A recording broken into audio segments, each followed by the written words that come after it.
지난주부터 찬양과 경배의 가치에 대해 살펴보고 있습니다. 그러니까 찬양과 경배의 가치는 우리가 드리는 찬양과 경배의 배후에 놓여 있는 가치관을 말합니다. 그러니까 우리가 하나님께 찬양과 경배를 통해서 예배를 드리되 우리는 이러한 가치관, 성경에 기초한 이러한 가치관을 통해서 예배를 드리는 겁니다.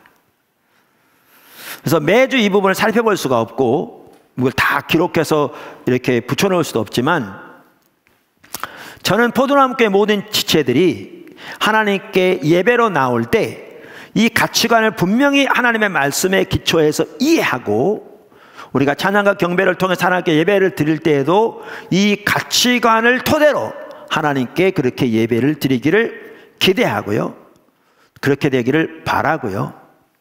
그렇게 예배가 드려질 때 그 예배가 하나님이 받으시는 진정한 예배가 더욱더 될 것이고, 그리고 그 예배 가운데 하나님의 놀라운 임재와 은혜와 생명이 더욱더 함께 할 것입니다. 7가지인데 지난 시간에 한 가지밖에 못 살펴봤습니다. 저는 사실 2번까지 살펴보려고 했는데, 그 7가지는 첫째, 찬양과 경배는 오직 하나님의 영광을 위한 것입니다. 둘째, 모든 회중이 다 참여합니다. 셋째, 찬양과 경배를 통해서 우리는 하나님과의 친밀한 교제를 추구합니다. 넷째, 우리는 하나님이나 사람을 조종하려고 하지 않습니다.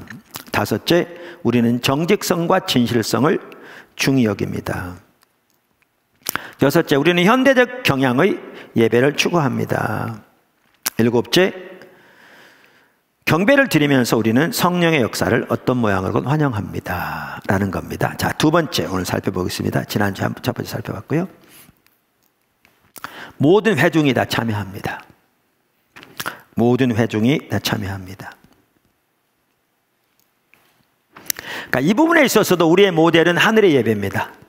우리가 이미 지금 요한계시록 4장과 5장에 하늘나라에서 어떻게 하나님께 예배가 드려지고 있는가를 잘 기록하고 있는데, 이 하늘의 예배가 우리의 예배의 모델이다 이렇게 말씀드렸고, 이것이 어떻게 신약시대 교회의 예배 모델인가라는 것도 이미 살펴보았습니다. 그런데 이 부분에 있어서도 우리는 하늘의 예배가 우리의 모델입니다. 우리는 찬양과 경배를 통해서 하나님께 예배를 드리되 소수의 사람들이 찬양을 드리고 나머지 사람들은 그것을 감상하고 평가하는 식의 예배를 드리지 않습니다. 우리는 전혀 그걸 드리지 않습니다. 하늘의 예배는 그렇게 드려지고 있지 않습니다. 아까 보시는 대로 여기 보면 스랍들이 찬양 인도자하고 같은 사람들이잖아요. 그럼 지난주도 살펴봤지만 그들이 먼저 하나님의 영광을 있는 모습 그대로 보고 하나님께 마음껏 찬사를 드리고 그분으로 인하여 마음껏 그분을 높이며 기뻐하는, 그리고 온 사람으로 그분을 경배하는 예배를 드릴 때 24장로들, 천천만만의 천사들, 앞서간 믿음의 모든 선배들, 심지어 온 피조물이 모든 초점을 오직 하나님께 맞추고 큰 물소리와도 같은 그런 한 목소리로 오직 하나님을 찬양하고 있는 걸 볼 수 있습니다. 이게 우리가 추구하는 예배입니다. 이게 우리가 추구하는 예배입니다. 그래서 우리 포도나무 교회는 성가대가 따로 없습니다. 성가대가 따로 없습니다. 그러니까 성가대가 없는 가장 핵심적인 이유가 바로 이 부분을 올바로 살리기 위해서입니다. 그러니까 일부는 찬양을 하고 나머지 사람들은 그것을 감상하는 식의 예배를 우리는 드리기를 원치 않은 거죠. 저는 그게 옳지 않다고 봅니다. 오늘날 교회에서 성가대가 있는 모든 교회가 다 그렇게 잘못되게 예배를 드린다, 그 뜻은 전혀 아닙니다. 성가대가 있으면서도 올바로 예배를 드리는 교회들도 당연히 있습니다. 그러나 성가대를 통해서 적지 않은 교회에서는 모든 초점이 오직 하나님께 있어서 정말 마음과 힘을 다하여 하나님 그분만을 찬양하고 예배하기보다는 너무나 적지 않은 경우에 사람들에게 은혜 끼치기 위한 그러한 성가를 드리는 경우가 절대로 적지 않고요, 성도들은 그것을 감상하는 식의 그런 이해를 가지고 있는 경우가 절대로 적지 않습니다. 근데 그것은 전혀 참다운 예배가 아닙니다. 하나님께 드리는 예배가 아니죠. 하늘날 그렇게 예배 드리고 있지 않잖아요.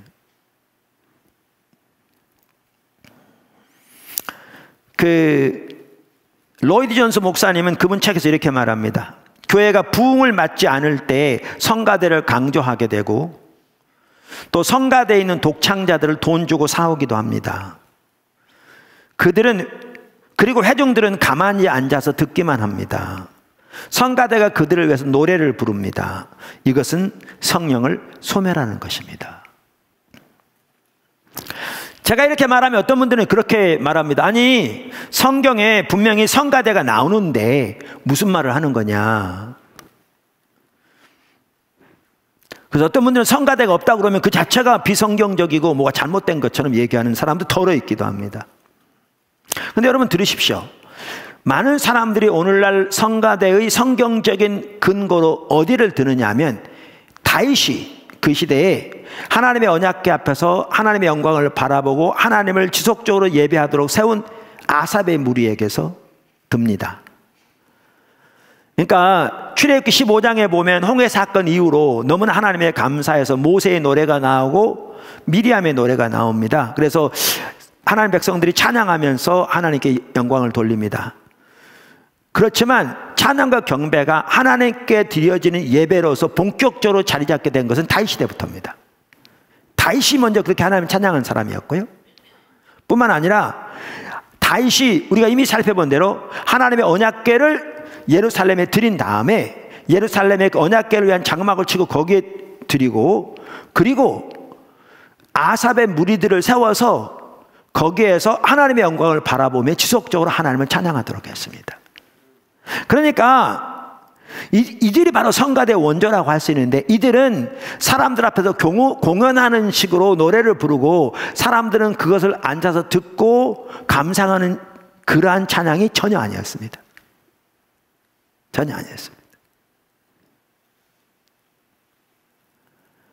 그 당시 언약궤는 하나님의 영광이 지상적인 임재로 머물러 있던 것인데 그것에서 하나님의 영광을 바라보며 이 땅에서는 거울을 보는 것 같이 희미하게밖에 볼 수 없지만 영광을 바라보며 그 하나님께 마음껏 찬사를 드리고 하나님을 마음껏 기뻐하는 예배를 드린 거죠.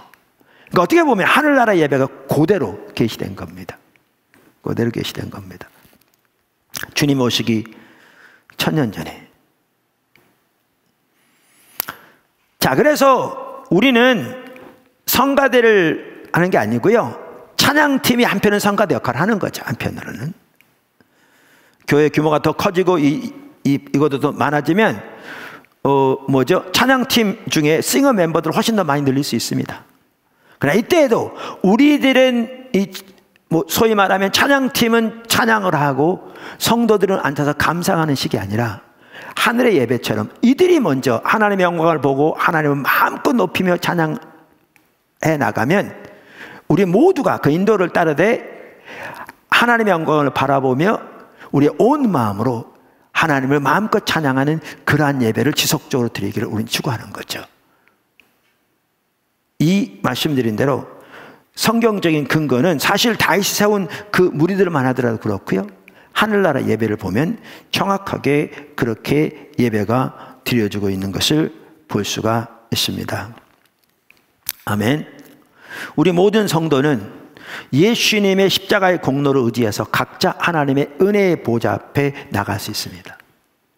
예수님 십자가 못 박혀 돌아가실 때 예루살렘 성전의 지성소 앞에 휘장이 위로부터 아래로 갈라진 것처럼 예수님이 자신의 육신을 십자가에서 찢으심으로 그 십자가의 공로로 인하여 하늘의 보좌가 우리에게 개방되었기 때문입니다. 모든 성도는 하나님의 보좌 앞으로 나아가 하나님을 마음껏 예배하면서 그분과의 친밀한 교제를 개발해야 합니다. 우리는 예배를 통해서 그렇게 하기를 추구하는 것입니다. 할렐루야.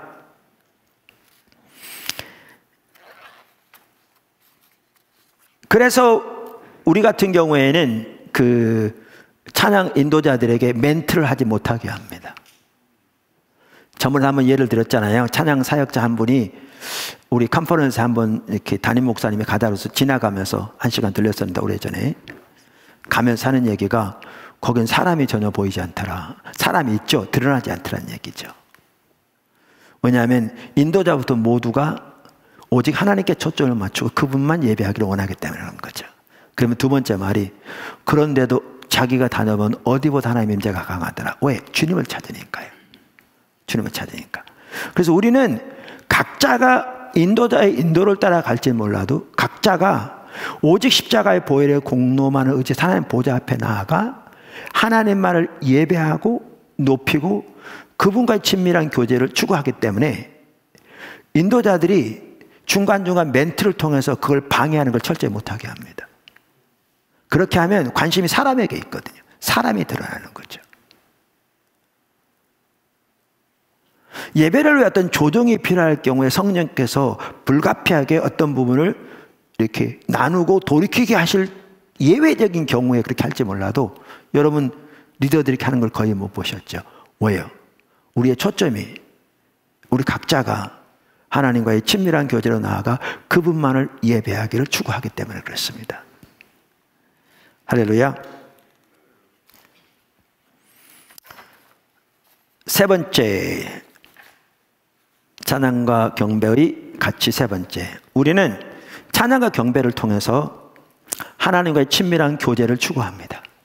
우리는 찬양과 경배를 통해서 하나님과의 친밀한 교제를 추구합니다. 할렐루야. 우리 신앙의 핵심은 하나님을 알고 우리의 존재를 다해 하나님을 사랑하는 하나님과의 친밀한 교제입니다. 여러분, 이거 어마어마한 겁니다. 어마어마한 겁니다. 무슨 말이냐면요, 여러분 세상에서 종교는 어떤 건 줄 아십니까? 모든 종교는 그들이 믿는 신이 있습니다.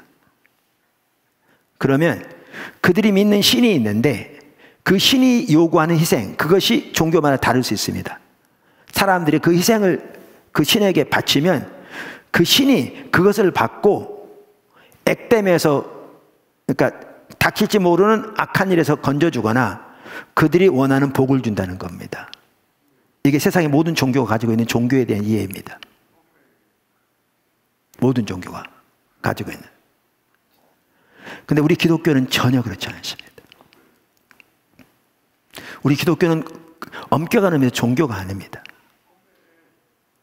우리 신앙의 핵심은 천지를 창조하신 인격체신 하나님과의 친밀한 사랑의 교제입니다. 여러분, 세상의 모든 종교 중에 그들의 신이 천지를 창조한 전능하신 하나님이다, 신이다. 동시에 그분은 인격체이신 신이다. 이러한, 그래서 그 신앙의 핵심은 그 천지를 창조하신 전능하신 인격체와의 사랑의 교제라. 세상에 어떤 종교도 그런 종교가 없습니다. 세상에 어떠한 사조도 그러한 사조가 없습니다. 부분적으로 뭐 사랑을 표방하고 부분적으로 뭐 능력을, 신이 능력이 있다고 말할지 몰라도 지금 제가 말씀드린 것처럼 그러한 신을 믿는 종교는 세상에 단 하나가 없습니다. 없습니다. 거기다가 우리 하나님은 전능하실 뿐만 아니라 사랑하셔서 말로만 사랑하신 게 아니라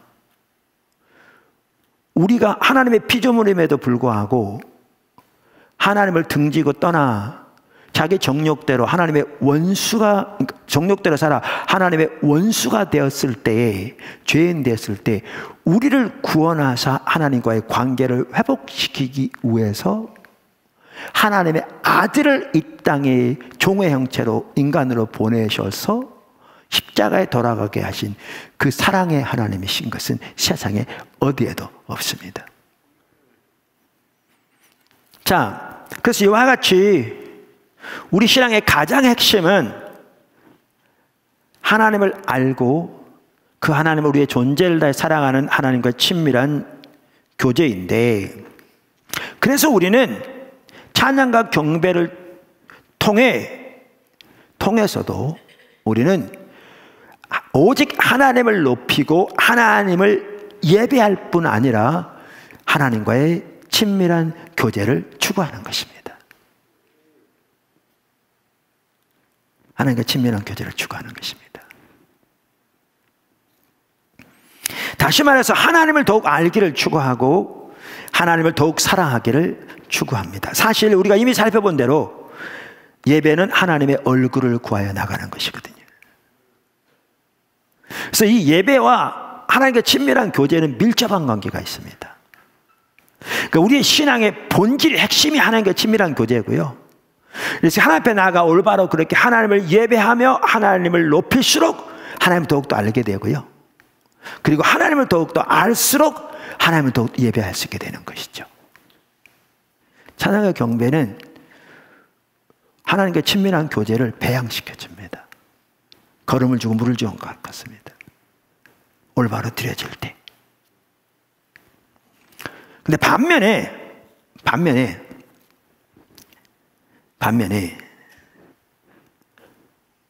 어떤 분들은 우리가 이렇게 찬양과 경배를 통해서 하나님을 그렇게 소중하게 예배하고 그리고 이 예배를 통해서 하나님을 놀랍게 경험함에도 불구하고 일부 사람들은 물론 포도나무교회 성도들은 그런 분이 많지 않습니다. 왜냐하면 그런 분들은 등록 자체를 안 할 거거든요. 와서 그냥 중간에 가버리거나 뭐 등등 그럴 거거든요. 그런데 이러한 예배를 이렇게 힘들어하는 사람들이 있습니다. 왜 그런 줄 아십니까? 가장 주된 원인은 신앙과 예배에 대한 이해가 왜곡되어 있기 때문에 그렇습니다. 여러 가지 이유가 있겠지만 가장 주된 원인은 신앙과 예배에 대한 이해가 왜곡되어 있기 때문에 그렇습니다. 무슨 말이냐? 우리의 신앙을 전통적으로 내려오는 몇 가지 종교적인 의식을 행하고 절차를 행하는 것으로 이해하는 사람들, 이건 전혀 잘못된 이해죠. 예배만 하더라도 정해진 순서를 따라, 전통적으로 내려오는 정해진 순서를 따라 그 절차를 그저 정성을 다해 마치고 돌아가면 그것이 예배인 것처럼 이해를 가지고 있는 사람들, 그리고 이거라도 해야 기본적인 의무를 하는 것이고, 아까도 말씀드린 대로 이거라도 해야 일반 종교적인 그 종교에 대한 이해가 뭐라고요? 그들의 신이 있고 그들이 신이 요구하는 희생들이 있는데 다 다를 수 있습니다. 그 희생이라도 해야 액땜을 하고, 그러니까 악한 일을 닥칠 수 있는 것을 막아주고 그 신이 자기가 원하는 것을 채워줄까, 이게 종교입니다. 이게. 근데 우리 신앙은 전혀 그런 의미의 종교가 아닌데, 아까도 말씀드린 대로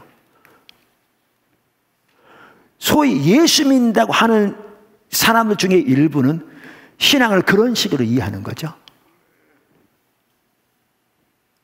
그래서 종교적인 의무 중에 하나가 주일날 빼놓지 않고 나와서 정해진 순서를 따라서 그저 정성을 다해서 그걸 마치고 돌아가면 그것이 예배고, 이 기본적인 것을 해야 아까 나눈 대로 혹시 닥칠지 모르는 악한 일에서 우리를 건져주고 우리가 원하는 바를 이루어주고 우리가 복을 주고 우리의 목표를 성취해주는 그런 이해를 가지고 있는 사람들은 이 경배를 견디지 못하는 거죠. 뭐 찬송 한번 하는 건 괜찮아. 근데 무슨 놈 찬송은 30분이나 하냐? 한 번 했으면 됐지. 뭐 한 걸 또 하고 또 하냐? 견디지 못하는 거죠. 왜? 이해가 잘못됐기 때문에 그렇습니다. 여러 가지 이유가 있지만, 뭐 하나님과 관계에서 회개해야 되는 죄라든가 등등 여러 가지가 있지만, 가장 근본적인 원인 중에 하나가 뭐냐면 신앙에 대한, 그리고 예배에 대한 이해가 왜곡되어 있기 때문에 그렇습니다. 그거 바뀌어야 합니다. 견뎌하지 못하는 거죠. 그러니까 빈익빈 부익부 같더라고요, 이게. 제가 이렇게 쭉 목회하면서 보니까 그러니까 우리의 신앙을 하나님과 올바른 친밀한 교제로 이해하고 그분을 알고 그분의 영광을 보고 그분의 뜻을 알아 그 가운데 함께하기를 추구하고 그분께서 행하신 그 아름다운 너무나 소중한 일들, 우리의 구원, 창조부터 시작해서 날마다 함께하신 은혜 등 하나님께 마음껏 찬사를 드리고 그분의 그 영광을 인하여 그분을 마음껏 기뻐하는, 그래서 그분과 함께하기를 추구해서 마음껏 높이는, 올바로 주님을 찬양하고 높이고 예배하기를 기뻐하는 이런 사람들은 그 시간 가운데 하나님의 임재가 함께하시고 하나님의 마음과 의중이 더 빚어지고 하나님의 사랑이 더 부어지고 하나님의 그 계획이 더 선명히 인식되고 나를 향한 하나님의 약속이 주어지기도 하고 그 일들을 하나님께서 내 삶 가운데 행하고 계신 게 너무나 보이고 은혜로 내 삶을 통해서 또 내 삶 가운데 가족들 가운데 베풀고 계신 은혜를 크니까 더 예배하게 되는 거죠. 하나님과 친밀한 교제가 배양된다니까요. 근데 아까도 말씀드린 대로 신앙이 다 왜곡되어 있는 사람들은 이 찬양 자체를 통해서 하나님 예배하는 걸 전혀, 그러니까 와서 정해준 순서를 하는 건 괜찮은데 이렇게 하나님 예배하는 것은 익숙하지 않은 거죠. 뿐만 아니라 의도적으로 주님을 찬양하려고 하는 자세부터 없는 거죠. 수동적으로 나와서 그렇게 하다 보니까 하나님과 관계가 잘 안 돼 있는 거죠. 그러니까 더 안 되죠. 더 예배가 안 되죠. 더 안 되죠. 악순환인 거죠.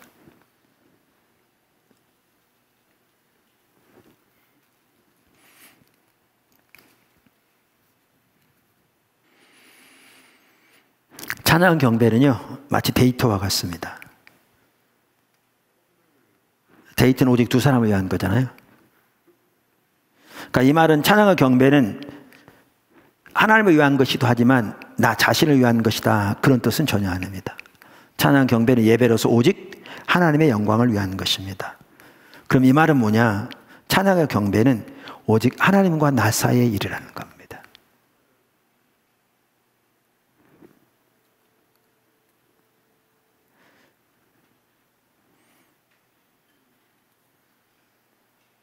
그래서 우리가 하나님을 예배하는 데 있어서, 다시 말해서 우리가 하나님과 사랑의 교제를 나누는 데 있어서 나나 하나님 모두, 나와 하나님 사이에 아무도 그리고 아무것도 끼어들기를 원치 않은 거죠. 그래서 하나님 우리 모두의 예배를 동시에 받으시기도 하지만 그 시간을 통해서 하나님과 우리와의 개인적인 예배를 받으시기를 원하신 거죠.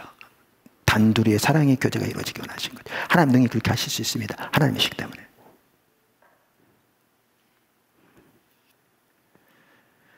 부부 사이에도 친밀한 사랑의 교제를 나눌 때 다른 사람이 거기에 끼는 건 전혀 옳지 않잖아요. 두 사람만의 사랑의 교제를 마음에서부터 나누듯이 찬양의 경배가 그렇게 하나님만을 예배하면서 하나님과의 나누는 친밀한 교제의 핵심적인 부분입니다. 할렐루야. 그런데 찬양과 경배를 통해서 우리가 하나님과의 친밀한 교제를 가지고 오직 하나님만을 높이기 원하고 하나님만 더 알기 원하는 그 우리의 열망보다 성경에 보면 하나님이 우리를 더 그렇게 가까이 하기를 원하시는 것 같더라고요. 우리가 더 하나님께 가까이 오기를 하나님이 더 원하시는 것 같더라고요. 뭘 보면 아느냐 하면 아가서를 보면 알 수 있어요. 그러니까 술람미 여인이 솔로몬 왕을 사모하는 그 사모함도 크지만 사실 그거보다 훨씬 더 어떻게 보면 솔로몬 왕의 열망이 더 크거든요. 그건 우리를 향한 하나님의 열망을 대변한다고 볼 수 있어요. 우리의 예배를 그렇게 받으시기 원하시는, 그리고 우리의 예배를 통해 그렇게 우리와 교제하기 원하시는, 우리와의 단둘이 모든 회중 가운데 함께 할지라도 단둘이 교제하기 원하시는. 할렐루야. 먼저 찬양과 경배를 통해서 하나님과의 친밀한 교제를 추구하기 때문에 우리는 먼저 어린아이처럼 하나님 앞에 나가야 합니다. 누구처럼 나가야 한다고요? 어린아이처럼 나가야 합니다. 예수님께서는 여러 곳에서 천국은 어린아이와 같은 사람들을 위한 것이다 이렇게 말씀하셨습니다. 한 예를 들어서 마태복음 19장 14절, 예수께서 이르시되 어린아이들을 용납하고 내게 오는 것을 금하지 말라. 천국은 이런 사람의 것이니라. 그뿐만 아니라 마태복음 11장 25절, 18장 3절, 마가복음 10장 15절 등에 보면 천국은 어린아이와 같은 사람들의 것이라는 것을 반복적으로 말씀하셨습니다. 그러니까 우리가 하나님 앞에 예배로 나갈 때에도 우리에게 중요한 한 핵심이 뭐냐면 우리는 어린아이처럼 나가야 합니다. 친밀한 교제를 추구하기 위해서도 매우 중요한 부분이에요.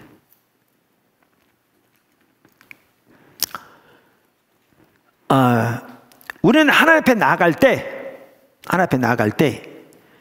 하나님 아버지 앞에 나간다는 사실을 기억해야 합니다. 하나님 아버지 앞에. 그러니까 어떤 사람들이 이렇게 말하거든요. 우리가 대통령 앞에 나갈 때 어떻게 나가냐? 얼마나 단정하게 입고 얼마나 머리도 새로 딱 깎고 얼마나 이렇게 준비하고 나가겠냐? 그런데 하나님은 대통령의 대통령이고 만왕의 왕인데 그 하나님 앞에 나갈 때 어떻게 나와야 되겠냐?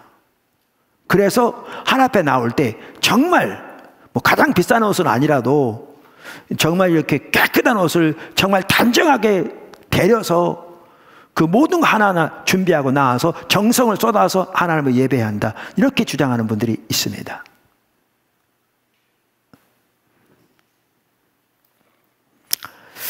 근데 우리는 기억해야 합니다. 하나님은 만왕의 왕이세요. 대통령의 대통령이세요. 근데 그분이 우리의 아버지세요. 그 아바라는 말은 아람어로 가정에서 자녀들이 부모를 친근하게 부를 때 쓴 말입니다. 그러니까 오늘날 말하면 아빠와 같은 거예요. 그러니까 예를 들면 어린아이들만 아빠라는 말을 쓰는 건 아니잖아요. 예를 들면 뭐 딸이 뭐 지금 뭐 60세가 돼서도 제 아버지 앞에 가면 아빠 그러잖아요. 예를 들면 이렇게 그 당시에도 아이건 어른이건 나이와 상관없이 아버지를 가정에서 친근하게 부를 때 용어가 아바라는 단어입니다. 아바. 근데 성경에 보면 우리 하나님이 우리의 아버지가 되신다고 말하고 있습니다. 그러므로 우리가 하나님 앞에 나아갈 때 천지를 창조하신 만군의 여호와 하나님이 전능하신 하나님이시되 그분이 우리의 아버지가 되신다는 사실을 기억해야 합니다. 기억해야 합니다. 그러니까 그분이 만왕의 왕인데 다시 말하면 우리가 대통령 앞에 갈 때에도 그분이 우리 아버지면 태도가 다릅니다.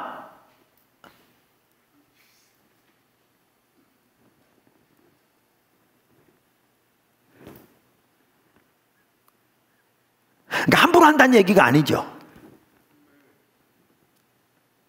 제가 왜 이걸 자꾸 반복적으로 말씀드리냐면요.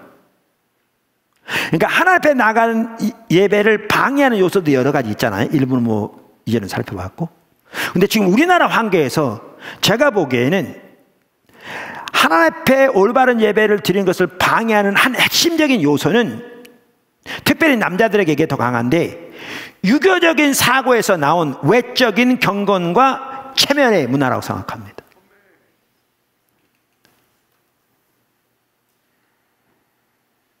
이게 유교적인 사고에 나온 거죠. 기독교적인 사고가 아니라.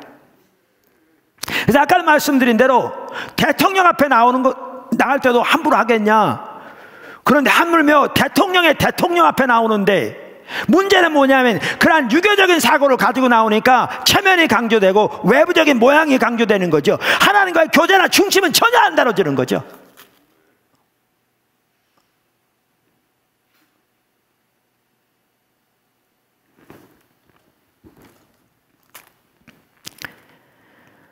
제가 그런 얘기를 가끔 하는데 만약에 여러분의 자녀들이 이런다고 가정해 보십시다.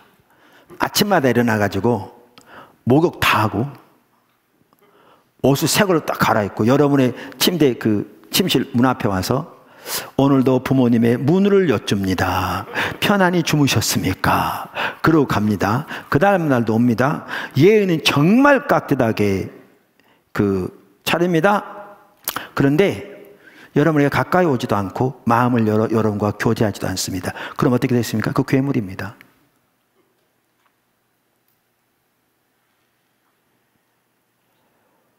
근데 오늘날 하나님께 예배하는 하나님의 백성들 중에 그렇게 하는 사람들이 절대로 적지 않습니다.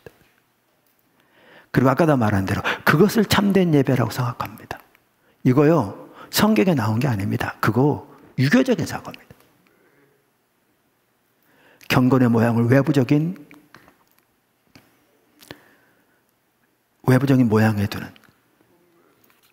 우리는 하나님 앞에 예배, 그러니까 어린아이처럼 나가야 되는데 친밀한 교제를 위해서뿐만 아니라 참다운 예배가 되기 위해서 이에 대한 좋은 예가 다윗입니다. 다윗입니다. 우리가 잘 아는 대로 다윗은 누구보다 하나님을 예배했던 사람이잖아요. 누구보다 하나님을 찬양으로 예배했던 사람이잖아요. 시편 전체가 하나님께 대한 찬양이잖아요.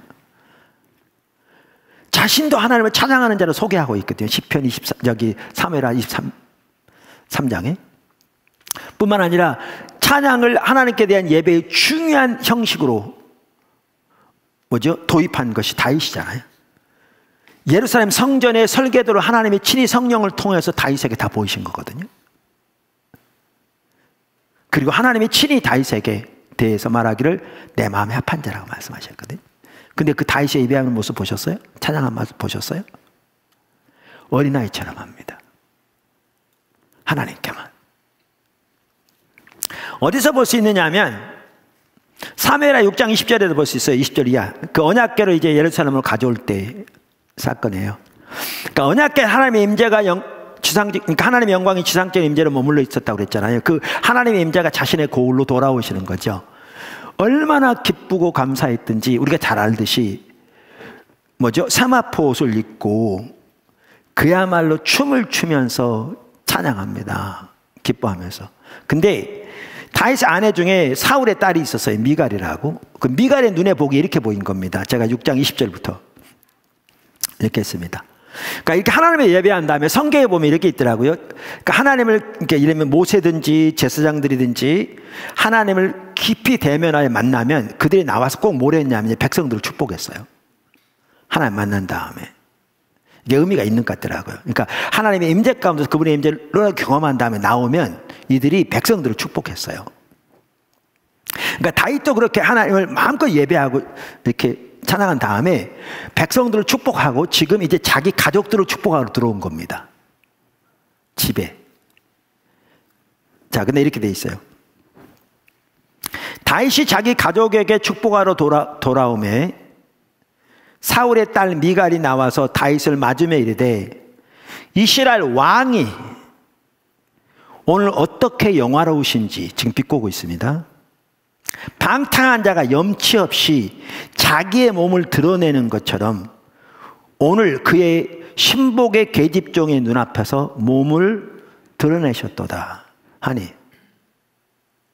그러니까 아까도 말한 대로 왕복도 입지 않고 세마포를 입고 그 종들이 하는 것처럼 그 미친 사람처럼 춤을 춘 게 그렇게 보인 거죠. 다윗이 미갈에게 이르되 이는 여호와 앞에 산 것이니라. 여호와 앞에 산 것이니라. 그가 내 아버지와 그의 온 집을 버리시고 나를 택하사 나를 여호와의 백성 이스라엘의 주권자로 삼으셨으니 내가 여호와 앞에서 뛰놀리라. 내가 이보다 더 낮아져서 스스로 천하게 보일지라도 내가 말한 바 계집종에게서는 그러니까 내가 말한 바 계집종에게서는 내가 높임을 받으리라 한지라. 여러분 보십시오. 이게요, 이걸 보면 뭘 할 수 있냐면 이 미갈이 사울의 딸이거든요. 그러니까 아버지의 영향을 받은 게 명확해요. 그러면 우리가 이건 가정이긴 합니다만은 성경 전체적인 내용을 보면 얼마나 유추해 볼 수 있는데 만약에 사울은 언약궤를 가져오지도 않았습니다. 왜냐하면 관심도 없었습니다. 이런 일에. 자기 명예만 관심 있었지. 근데 만약에 사울이 언약궤를 가져왔다면 사울이 이렇게 했을 겁니다. 제일 높은 자리에 가장 화려한 왕복을 입고 높은 자리에 앉아서 이 모든 걸 주도했을 겁니다. 사울도 재물이 많으니 그날 하나님께 많은 재물을 드렸을 겁니다. 사람들은 그랬죠. 사울 왕이 이 많은 재물을 드려서 하나님께 영광을 돌릴 뿐만 아니라 우리 모두에게도 나눠 먹게 하셨습니다. 그랬을 겁니다. 이게 사울입니다. 차명과 차통이 중요한 거죠. 하나님께 예배가 아니라. 근데 다윗은 거기에 관심 없습니다.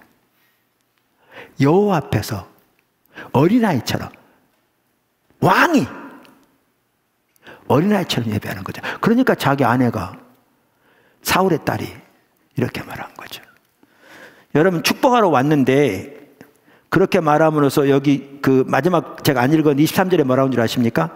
그러므로 사울의 딸 미갈이 죽는 날까지 그에게 자식이 없느냐. 이게 뭔 얘기인지 아십니까? 하나님의 신임이 끝났다는 겁니다. 어쩌면 다윗은 그 뒤로 미갈의 집에는 안 들어갔을지 모릅니다. 이 내용을 보면.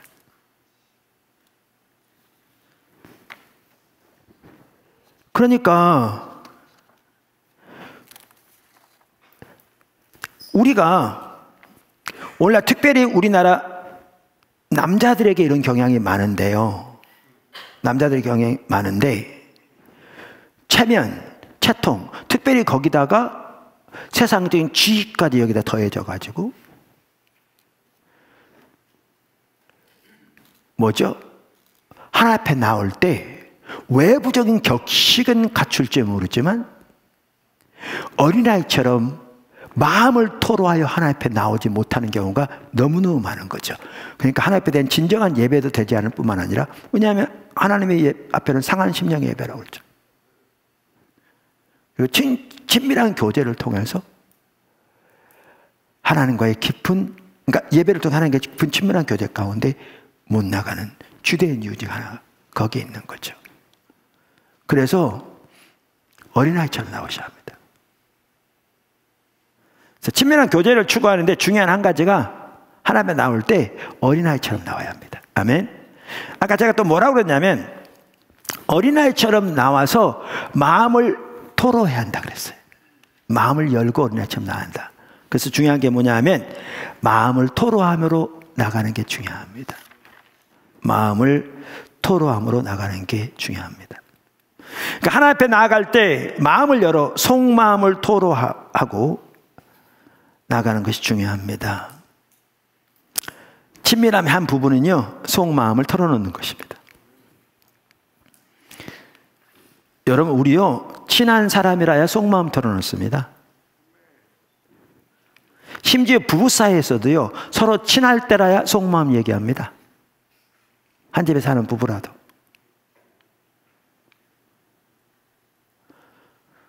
저는 이제 그 성도들의 삶을 많이 이렇게 개별적으로 이렇게 가까이서 보지는 못합니다만은 부담 지체들 대부분 다 잘하고 있는 것 같아요. 근데 가끔 가다가 부부 사이인데도 자기의 깊은 속마음을 서로 나누지 못하는 부부들이 가끔 있는 걸 보고 깜짝 놀랍니다. 어떻게 부부 사이에 그럴 수 있나 싶어서요. 그러니까 그만큼 덜 친하다는 거죠.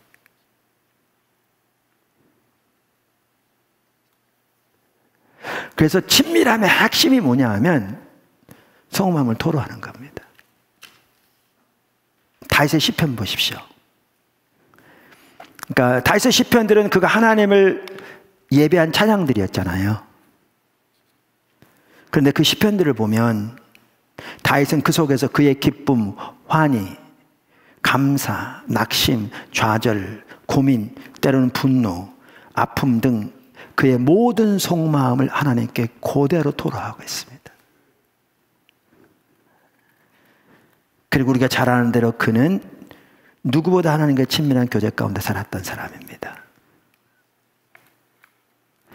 그래서 우리가 찬양과 경배를 통해서 우리 배우고 있는 가치관 중에 하나가 하나님과 친밀한 교제를 추구하는데, 오직 하나님만 예배하는 가운데 추구하는데, 여기에 중요한 것은 우리가 어린아이처럼 마음을 열고 하나님 앞에 나아가 우리의 속 깊은 곳에서부터 하나님께 우리의 마음을 열고 우리의 깊은 감정을 주님께 토로하고 그분을 예배하는 그 삶을 우리가 배워가야 합니다. 특별히 남자분들, 그러니까 여자 성도님들도 잘 하는데 대체적으로 다는 아니지만 우리 남자 성도는 반드시 이 부분에 자라나야 합니다. 사울처럼 나오면 안 됩니다. 바리새인처럼 나오면 안 됩니다.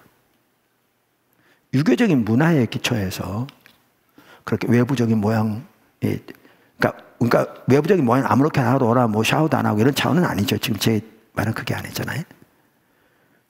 그러한 외적인 경건이 아닌 정말 어린아이처럼 중심을 다해 하나님을 추구함으로 나아 마음을 열어 우리의 마음을 토로하며 그분을 높이는 찬양을 드려야 합니다. 그걸 통해서 우리는 하나님과 친밀한 교제 가운데서 나아갈 수 있습니다. 그래서 오늘은 특별히 두 가지를 살펴봤습니다. 그 찬양과 경배의 가치에서 회중이 다 참여합니다. 또 하나는 찬양과 경배를 통해서 우리는 하나님과의 친밀한 교제를 추구합니다. 그래서 여러분들이 이러한 가치를 이해하고 성경적인 가치를 이해하고 그렇게 하나님 앞에 예배로 더 나아감으로 이렇게 여러분의 예배가 더 깊어지고 또 그래서 교회 예배가 더 깊어져서 하나님이 기뻐하실 뿐만 아니라 우리 가운데 더 마음껏 운행하시는 복된 예배가 되기를 주님의 이름으로 축원합니다.